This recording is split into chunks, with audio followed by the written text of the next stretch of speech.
Speed. I am speed. Faster than fast, quicker than quick. I'm Death's Oath Occultist. Can we start already? Of course we can. What's up guys, Pidget here. Last week GGG decided to buff the Void Stones, so now you can get easier high tier maps, which means if you can clear the maps fast enough, you will get more maps and you will get more loot and more progression towards new bosses. So I decided to make a new Death's Oath character with a twist. My budget for this build is only one Exalted. I choose Occultist as Ascendancy because this is synergizes really well with the chaos damage and we can abuse the explosions from the Profane Bloom, so we don't have to worry about the damage while mapping. Firstly, let me tell you why you should play this. The pros. Really cheap to get started. You only need one unique item, that's the chest piece, which is give us the Death Aura.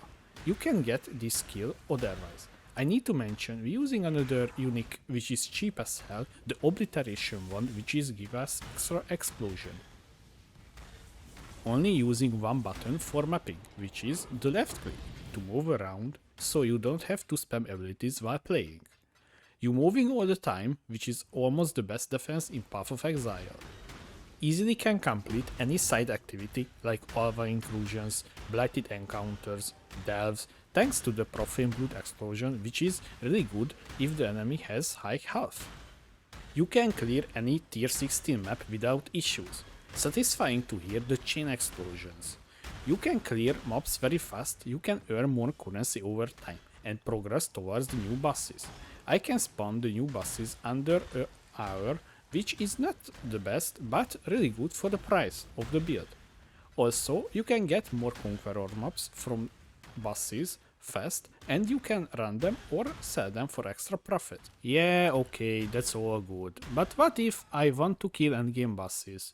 Luckily, I have a boss killer guide where you can face tank everything. I put the link in the video description, so you can watch it after. And lastly, the most important thing about this build is really fun. I think I'm addicted to this build. Maybe that's why I'm playing everything once. I have a few bad news, the cons. You can't just start playing this from the start. You need reach level 62 to equip the body armor. So you need a leveling plan for reach to this point. Also, I have a written leveling guide in the path of building under the notes section. The bosses is problem for us. We can't kill any endgame boss. Your single target damage is like 1 million if you have up everything. You need to choose maps with easy bosses to complete the map and gain credit for the invitations. Maps like Beach or Basilica. I tested these two maps where you can easily defeat these bosses. You can't face tank anything. You need to move all the time, otherwise you will die soon. Need to cap your chaos resistance, because the aura itself damaging us when we kill enemies, and we start taking 350 chaos damage per second. So if you have minus 60%, that's converting to 560 damage per second, which will kill us under a few seconds. First of all, I would love if you hit the like button like the Shaper hitting the Elder, so it can spread to more people. Items we using, starting with a weapon. Obliteration unique wand. This is give us extra chance to enemies explode on death, and this effect is stacking with the Profane Bloom from the Ascendancy.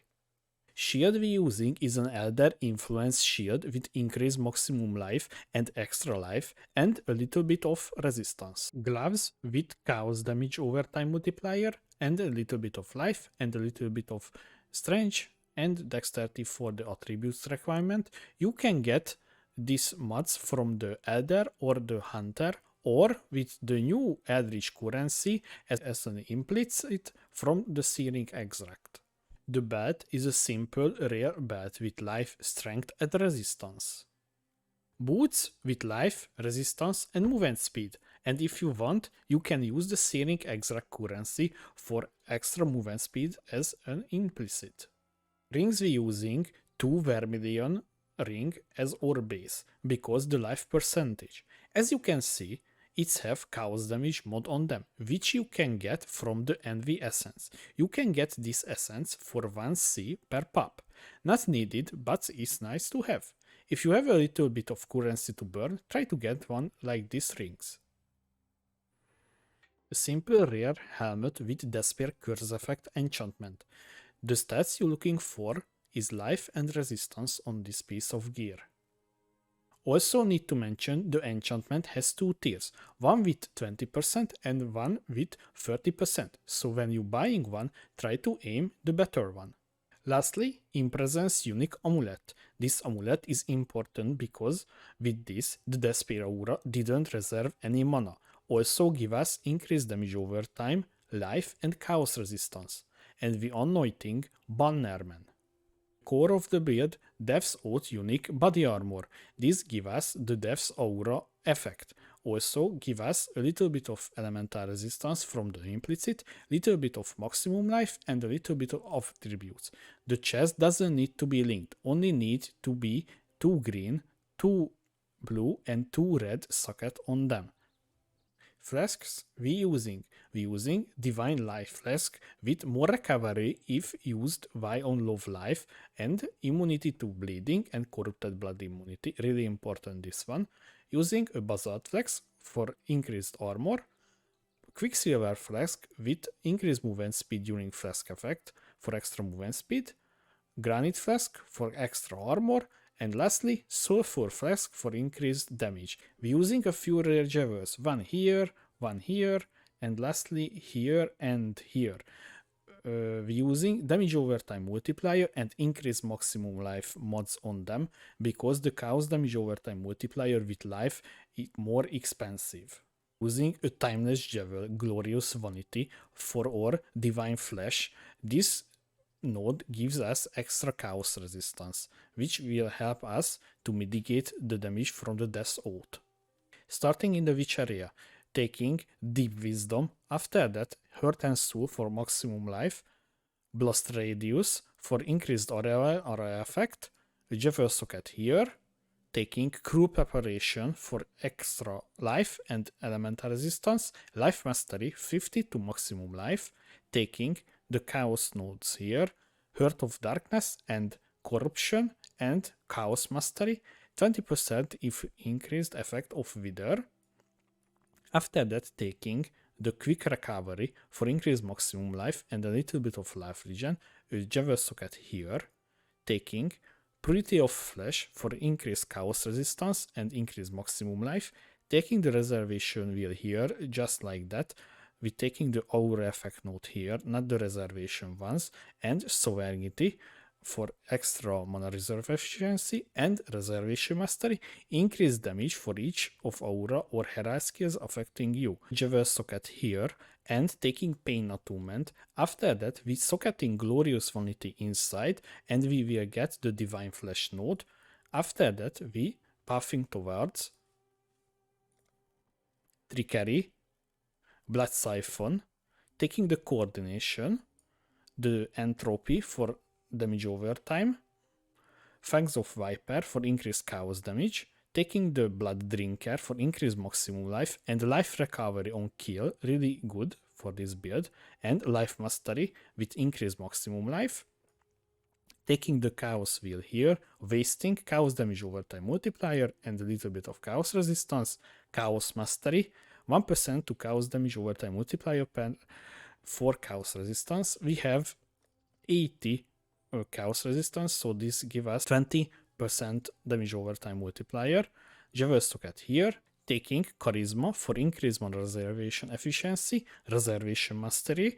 Auras from your skills have 15% increased effect on you. After that, jumping towards Coordinate Hurt Calculation for increased damage, taking the Grow and Decay for damage over time multiplier, a little bit of life regen, damage over time mastery, damage over time multiplier. If you killed enemies recently, we always will be killing enemies, so this is a good note for us. Taking Written in Blood, after that taking the Chaos Wheel, Entropy, increased chaos damage, and Chaos Mastery, a little bit of extra chaos resistance, and lastly taking Influence and Reservation Mastery, increase mana reservation efficiency of skills. Our secondary choice is Occultist, taking Malediction for increased curse effect, taking Profane Bloom, your hexes can affect hexproof enemies, really important for high tier mapping, and the cursed enemies have chance to explode on death. Void Beacon, after that taking Withering Presence for chaos resistance and extra chaos damage. Gems and Gemlings, starting with a weapon, Despair with Blasphemy support. With the Blasphemy support, your Despair will be a aura. After that, taking Purity of Elements for increased elemental resistance, and we are immune to all elemental elements. Or totem setup, Wither, multiple totem support, and spell totem support, and lastly, Steel Skin, this is our guard skill. In our boots, our secondary source of damage, Blight with Swift Application, Infused Channeling support, and Counter Distraction. Movement skill setup in our helmet, Dash with Second Wind and Life Tap support, and lastly Defiance Banner. In our shield, Malevolence, Summon Skitterbots, and Clarity only level 1. Really important, don't level up more. In our body armor, Swift Application, Void Manipulation, Concentrated Effect, Efficacy support, Less Duration, and Life Tap support. You will trigger the Life Tap support with the dash from the other links. You maybe wonder why we using Clarity and Defiance Banner, because we took the Reservation Mastery here, with increased damage for each of your auras affecting you. So these two auras give you 60% increased damage, which is good. I hope you enjoyed this video, and if you have any question, please let me know in the comment section below, and see you in the next video.